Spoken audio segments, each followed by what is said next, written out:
Bismillahirrahmanirrahim. Assalamualaikum warahmatullahi wabarakatuh. Alhamdulillahi rabbil alamin. Assalatu wassalamu ala asyrafil anbiya'i wal mursalin, nabiyyina wa habibina Muhammadin sallallahu alaihi wasallam wa man tabi'ahum bi ihsanin ila yaumiddin. Amma ba'. Pertama-tama dan yang paling utama, marilah sama-sama kita bersyukur atas nikmat yang telah diberikan oleh Allah Subhanahu wa taala. Berkat Allah Subhanahu wa taala kita bisa berpuasa pada bulan Ramadan dan melaksanakan amalan-amalan yang telah ditetapkan oleh Rasulullah SAW. Yang kedua kalinya, salawat bertingkaikan salam marilah sama-sama kita haturkan kepada junjungan kita, suri tauladan kita, Baginda Rasulullah SAW, di akhirat kelak memberi syafaat dengan kita, yaitu Nabi Muhammad Sallallahu Alaihi Wasallam. Baiklah, berdirinya saya di sini akan menyampaikan sepatah dua patah yang akan saya patah-patahkan menjadi beribu-ribu kata yang akan saya beri judul amalan-amalan di bulan Ramadan. Sebagai umat muslim, sudah semestinya kita melaksanakan puasa dan melaksanakan amalan-amalan yang telah ditetapkan oleh Rasulullah SAW. Sebagaimana Allah Subhanahu wa taala telah berfirman dalam surah Al-Baqarah ayat 183 yang berbunyi, A'udzu billahi minasyaitonir rajim. Bismillahirrahmanirrahim. Ya ayyuhalladzina amanu kutiba alaikumus syamu kama kutiba alal ladzina min qablikum la'allakum tattaqun. Yang artinya, ya ayyuhalladzi, hai orang-orang yang beriman, kutiba alaikumus syam, diwajibkan ke atas kamu untuk berpuasa, kama kutiba alal ladzina min qablikum la'allakum tattaqun, sebagaimana diwajibkan atas orang-orang sebelum kamu agar kamu bertakwa. Hadirin rahimakumullah, apa yang perlu kita bayangkan di bulan Ramadan ini? Apakah kita harus berdiam di rumah atau main HP di rumah? Tentu tidak. Ataupun kita melakukan perbuatan yang dilarang oleh Allah Subhanahu wa taala? Tentu tidak. Sebagai umat muslim, menuntut agama, generasi bangsa, marilah sama-sama kita berpuasa pada bulan Ramadan dan melaksanakan amalan-amalan yang telah ditetapkan oleh Rasulullah SAW. Untuk itu, marilah sama-sama kita melaksanakan amalan-amalan tersebut. Yang pertama, bersedekah. Bersedekah kepada orang yang lebih membutuhkan itu lebih baik daripada kita gunakan untuk kebahagiaan kita di dunia yang hanya sementara.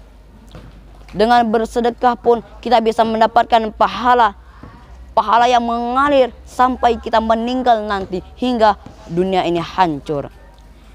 Rasulullah SAW telah bersabda, "Idza mata ibnu adama inqata'a amalahu illa min thalasin sadaqatin jariyatin aw ilmin yuntaba'u aw walidin salihin yad'u lah." Jika mati anak Adam, maka terputuslah amalan kecuali 3 perkara. Yang pertama, sedekah jariah.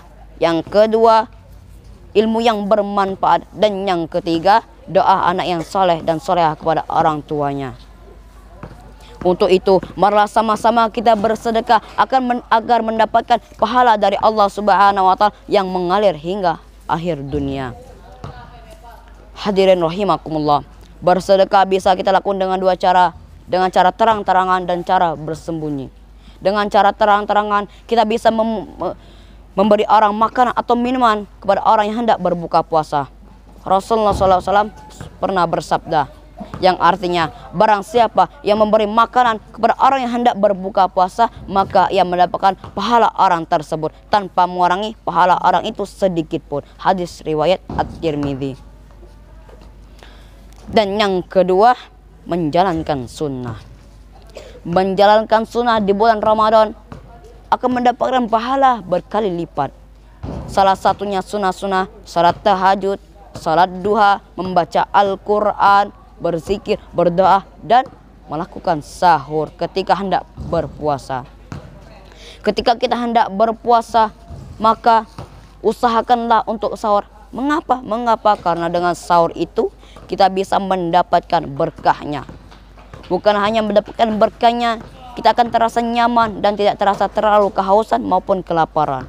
Coba kamu bayangkan, ketika kita berpuasa tetapi tidak sahur, pasti rasanya sangatlah haus maupun lapar. Bersahur pun kita terasa haus dan lapar. Untuk itu, marilah sama-sama kita bersahur sebelum melaksanakan berpuasa. Dan yang ketiga, memohon ampunan. Memohon ampunan sungguhlah tepat pada waktunya. Pada bulan Ramadan, pada bulan yang sangat istimewa untuk kita memohon ampunan kepada Allah Subhanahu wa taala. Jika kita bersungguh-sungguh dengan ikhlas dan dengan hati yang menerima, insya Allah Allah akan memberikan ampunan kepada kita semua.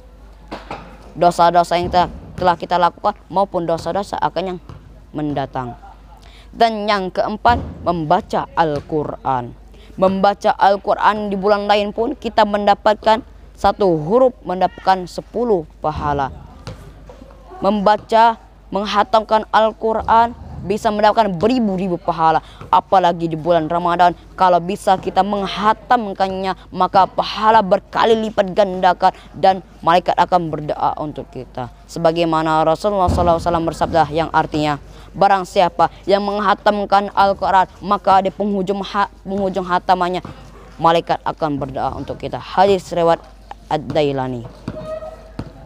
Bukan hanya menghatamkan Al-Quran, jika kita membaca Al-Quran pada suatu malam 100 ayat Al-Quran, maka kita akan mendapatkan pahala salat sepanjang malam. Hadis riwayat At-Tirmidzi. Bayangkan ketika kita salat sepanjang malam, pasti rasanya mendapatkan pahala yang berkali lipat ganda, serta pahala dari Allah Subhanahu wa taala membaca Al-Quran. Karena membaca Al-Quran pun bacaan kita bisa lancar dan tidak terbata-bata. Untuk itu, marilah sama-sama kita membaca Al-Quran dan melaksanakan sunnah-sunnah maupun amalan di bulan Ramadan. Mungkin hanya ini yang dapat saya sampaikan. Lebih dan kurang saya mohon maaf kepada Allah, saya mohon ampun.